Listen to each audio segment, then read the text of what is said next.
कठुआ में कॉन्ट्रैक्टर्स की एक इम्पॉर्टेंट मीटिंग हुई जिसमें बढ़ चढ़ के कॉन्ट्रैक्टर साथियों ने पार्टिसिपेट किया और जो एजेंडा ऑफ द मीटिंग था वो था कि आफ्टर 30 इयर्स जो सरकार ने कार्ड रिन्यूअल के लिए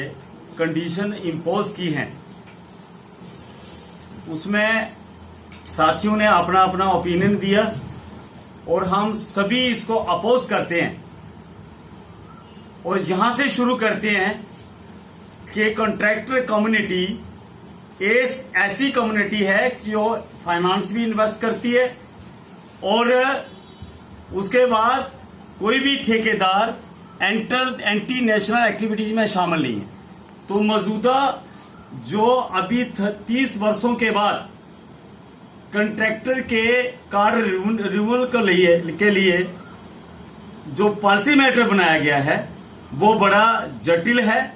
वो कठिन है और इससे सारी कम्युनिटी में रोष है कि ऐसा क्यों। इसको वैसा ही रखा जाना चाहिए जैसे पिछले साल और पिछले कई वर्षों से हो रहा है।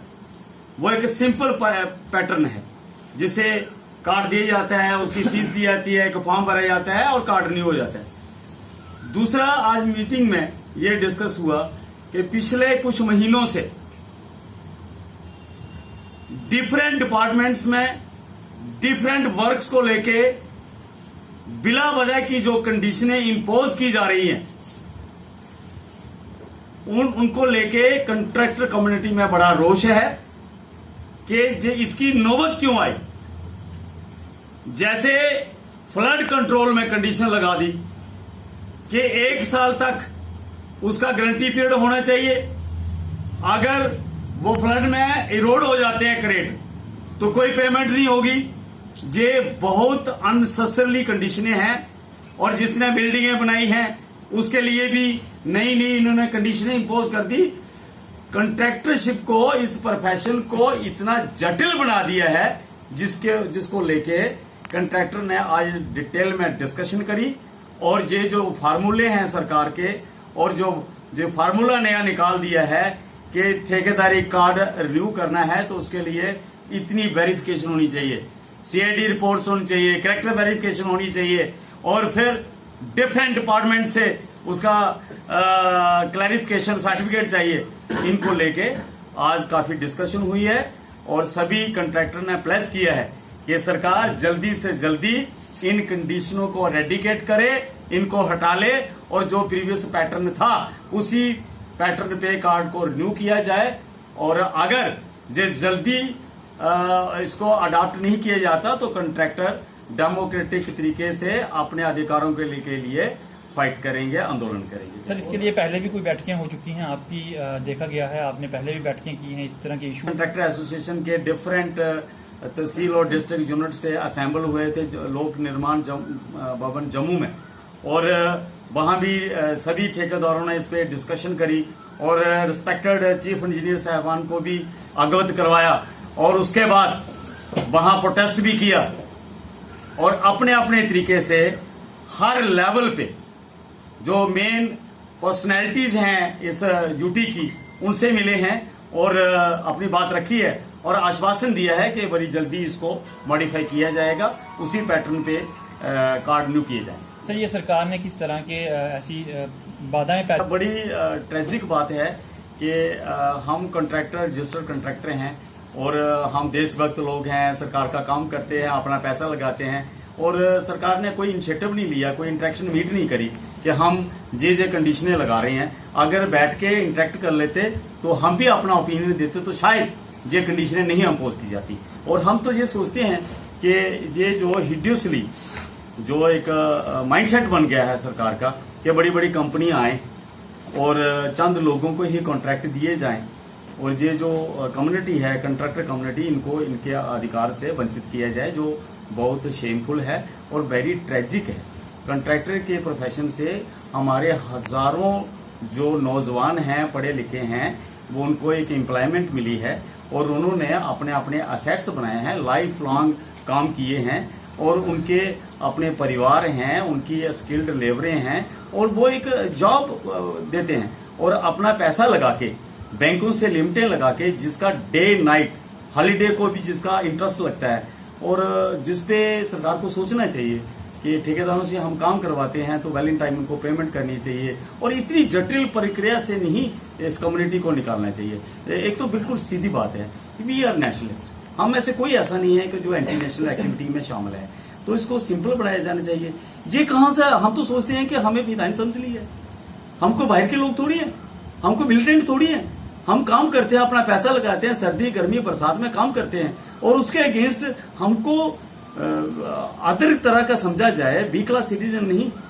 गुड सिटीजन नहीं, एक एंटी नेशनल तरीके से हमें ट्रीट किया जाए कि ये लोग जहां के नहीं है इनको टॉर्चर करना है, तो हमें बहुत तकलीफ है और सभी साथी अपने आप में घुटन महसूस कर रहे हैं कि कैसे वक्त में आ गई है ये सिस्टम। सर, आने वाले समय में किस तरह से देखते हैं, सिर्फ बैठकों का दौर जारी रहेगा या आने वाले समय में आप और कोई प्रदर्शन या प्रक्रिया अपनाने वाले? We are living in a democratic and secular India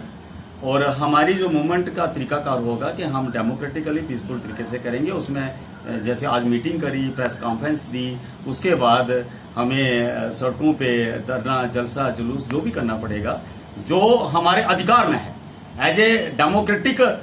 जो हमें राइट मिले हैं, we are free citizen of India, अपने अधिकार के लिए हम इन मांगों को मनवाने के लिए और इसको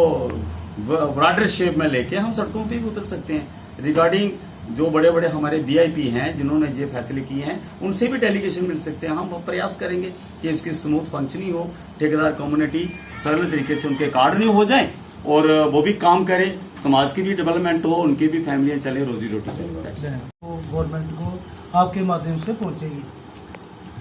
तो ये 2-3 दिन पहले जम्मू में बड़ी मीटिंग थी, तो हम लोग यहाँ से गए हुए थे, तो उन्होंने अपील करी थी कि कोई टेंडर ना डाले, कार्ड रिन्यू नहीं हो रहे हैं। उसी सिलसिले में आज हमने मीटिंग रखी थी, यहाँ काफ़ी सारे हमारे ठेकेदार भाई इकट्ठे हुए थे और उसमें यही फैसला हुआ है कि जो कार्ड रिन्यू की बात है वो ऐसे लगता है कि जैसे पता नहीं हमने कौन सा गुनाह कर दिया है, जैसे हमारा कोई ऐसी कंडीशनें मांग रहे हैं कि पहले ठेकेदार कार्ड रिन्यू हो जाता था, अपने अपनी जो लिमिटेड फीस होती थी, सपोज अगर एक क्लास है तो वो 2500 रुपये जमा करवाता था, तो एक्शन साफ कर देते थे, ठीक है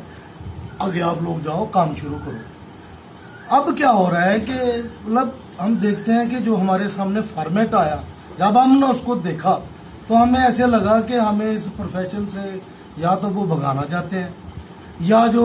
ऐसा लगता है कि हम लोग इस मुल्क के नहीं रहे हैं, या कोई ऐसा गलत काम करते हैं हम लोग, बैंकों से पैसे लेकर के अपनी लिमिटें बनवा करके सारी खर्च कर देते हैं और डे नाइट काम करवाते हैं और एक एक ठेकेदार के साथ कम से कम 50-50 फैमिलियां जुड़ी हुई हैं। वो मजदूर है, मिस्त्री है, स्किल्ड लेबर है, अनस्किल्ड लेबर है, जहाँ से हम सामान खरीदते हैं वो भी लोगों का दारोमदार होता है, सरिया खरीदते हैं, सीमेंट खरीदते हैं, बजरी खरीदते हैं, तो कितने लोगों का ये रोजगार चलता है और सरकार पैसा देती है, डेवलपमेंट होती है। और ये ठेकेदार से मांगा जाए कि आपका करेक्टर सर्टिफिकेट है, बताओ उसने क्या बुरा काम किया, दिन सारा साल वो काम करता रहा, अब उसके करेक्टर में कहाँ खराबी आ गई। ये ऐसा लगता है कि जैसे ठेकेदारों को भगाना है और बाहर की कंपनियों को लाना है, उनका कोई नहीं है, वो बड़ी कंपनियां हैं, करोड़ों रुपए खर्च करती हैं ये, लेकिन छोटा जो ठेकेदार है छोटा मोटा काम करता है, इनकी रिपेयर वर्क करता है, बिल्डिंगें बनाता है, और बिल्डिंगों में देखते हैं कि इतनी कंडीशनें हैं कि भाई किसी का कल ये कंडीशनें लगा देंगे जी, बिल्डिंग वही ठेकेदार बना सकता है जिसका अपना भट्ठा हो या बैच प्लांट हो। 3 टेंडर लगते हैं कठुआ के अंदर,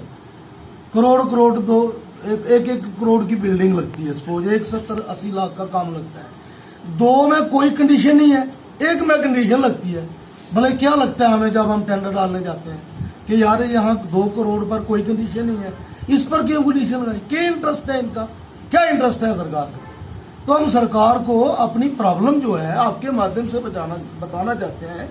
कि भाई हम लोग आपके काम करने वाले लोग हैं, आपकी डेवलपमेंट करवाने के बाद पैसा लेते हैं भाई, तो इसलिए हमें कोऑपरेट करो और हम काम कर सकें।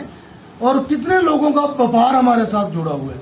ये सरकार के बड़े जो अधिकारी हैं, क्योंकि यहाँ सरकार है, गवर्नर है, यहाँ बड़े बड़े अधिकारी बाहर से आए हुए हैं, उनको कौन फीडबैक करता है हमें नहीं पता चलता है। पिछले 30 वर्ष से हमारे कार्ड आम ऐसे ही शुरू जाते थे। कार्ड साल भर में एक साल में कार्ड नहीं होता है। उसके ऊपर इतनी कंडीशन है कि करेक्टर सर्टिफिकेट लाओ, फिर जितने काम आप लोगों ने किए हैं कितने % हुए हैं ये बड़े अधिकारी से लिखवा के लाओ, कितने कितने डिपार्टमेंटों में आपने काम किया है वहां से लाओ, आप डिफॉल्टर तो नहीं है लेबर कमिश्नर से लगा के लगाओ। मतलब इतनी सारी कंडीशनें हमारे ऊपर थोप दी हैं कि ये बेमैनी है। इसका मतलब होता है कि ठेकेदार 6 महीने ये कंडीशनें बनाता रहे, फिर काम कब करेगा? इसका मतलब डेवलपमेंट नहीं करनी है।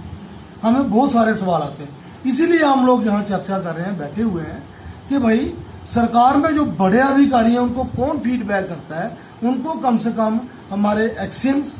AEE जेईओ को बुलाना चाहिए कि आप कैसे जमीन ग्राउंड पर काम करते हो और ठेकेदारों के बिना क्या काम होता है। इसलिए हम कहते हैं कि ये बात हमारी सरकार तक पहुंचे और तमाम ठेकेदार भाई हमारे सुने और आने वाले समय में हम लोग इकट्ठे होंगे। अपने 500 प्रॉब्लम के लिए हम इकट्ठे होते भी रहते हैं और होंगे भी, और ये हमारी लड़ाई रहती है। बड़े अधिकारी संज्ञान